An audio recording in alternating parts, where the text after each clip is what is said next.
Good morning, Digit fam, and I hope you have your seatbelts buckled because it's about to get a little crazy up in here.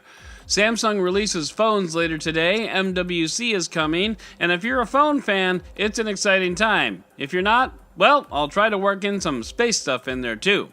It is February 20th, 2019, and this is your Digit Daily. As I mentioned before, the Samsung Galaxy S10, which is arguably the most anticipated smartphone of this admittedly young 2019, will be announced and released later today after the newsletter and after the podcast. Anyone want to guess what we might be talking about tomorrow? But as for today, we have two other phones that are desperate to not get any press, judging by the fact that they also launched today. But here at the Digit Daily, we do not oblige such requests, so we are going to give them press after all. First on the docket is the Vivo V15 Pro with a pop-up selfie camera and in-screen fingerprint reader. Those are significant because that means this phone is all screen all the time. The pop-up selfie camera comes in at 32 megapixels while the rear camera boasts 48. And as I learned on the Hisense U30, it's not all about the megapixels, so we'll just have to wait and see how these cameras perform under review conditions. The selfie camera setup is similar to last year's Vivo Nex, which according to reviews ran perfectly fine. Some like to argue that moving parts are bad, especially in consumer electronics, and I can see their point. But would you rather have a notch? If you asked 100 people, I'm not so sure the answer either way would be overwhelming. In the meantime, it's a fun novelty to show off at parties. That being said, there is a pretty big camera bump here, which is not my favorite, and Vivo stays on the dumb train for an extra stop because even the case that comes with the phone has a camera bump in it. Seriously? Also, this phone uses a micro USB port instead of USB Type-C, so we're not even sure if Vivo knows what year it is. Not to be left out of the not getting press because we're launching on the same day as Samsung party is the aforementioned Xiaomi Mi 9. We talked about this a few days ago. Xiaomi makes some interesting hardware considering this phone comes packed with a Snapdragon 855 processor and a 48 megapixel camera, which is only 1/3 of the triple camera setup on the back, and it slides into your DMs at just under $500. Now that's a spec sheet that's not easy to come by.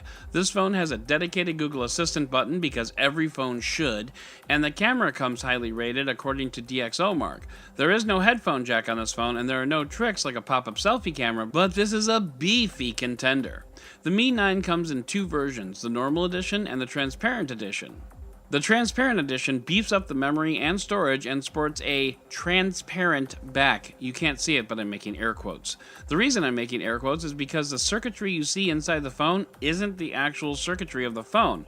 Rather, it's a metal sheet etched with circuitry-looking stuff, and nothing is real anymore. Both of these phones will compete in the China and India market, so if you're listening to this pretty much anywhere else, it will be a headache to get. But there is some interesting insight from Tristan, though. Quote, "These new devices aren't taking on the flagships, but they do their best to make the likes of the iPhone look unnecessarily expensive in those markets. And I suspect they'll largely be successful. But you know what else is successful? The roundup!" Segways are my superpower. Razer laid off about 2% of its workforce yesterday, most of which worked in the mobile division of the company. Speculation ensued that there were no more Razer phones for this world.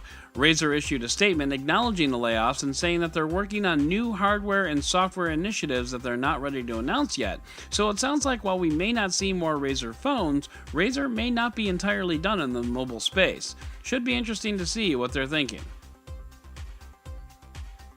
Over on the Android Authority podcast, my podcast partner Joe Hindi has put together what he calls, and I believe it, the most comprehensive list of smartphone firsts in existence. Do you want to know what phone was the first to have Bluetooth 2.0? How about the first phone with a 1080p display? Joe's got them all, and this article will continue to be updated as new firsts are unearthed and as new ones come out even this year. It's worth a look, especially if you're a phone nerd. Oh hey, great news, Nest Secure owners. Very soon you'll be able to activate Google Assistant by saying the keyword to it. Bad news, Nest Secure owners. Your Nest Secure has a microphone in it that Google never told you about. And now it has definitely, probably, most assuredly, maybe not been spying on you all this time. Possibly. So yeah, Google put a microphone in its product and forgot to tell people about it. Who's secure now? This next story is interesting, but only for the code monkeys out there, so listen up, code monkeys! Apple is planning to allow software developers to port apps from iOS to macOS and back again, which is cool, but it's also planning on allowing app developers to release apps under a single binary for iPhone, iPad, and MacBook by 2021. This would allow developers to consolidate App Store submissions. This is exciting because, as Bloomberg states, Twitter, who abandoned its Mac app, could push out single apps to iPhone, iPad, and Mac, which means I would never have to use their crappy website ever again. And now this whole story makes me giddy.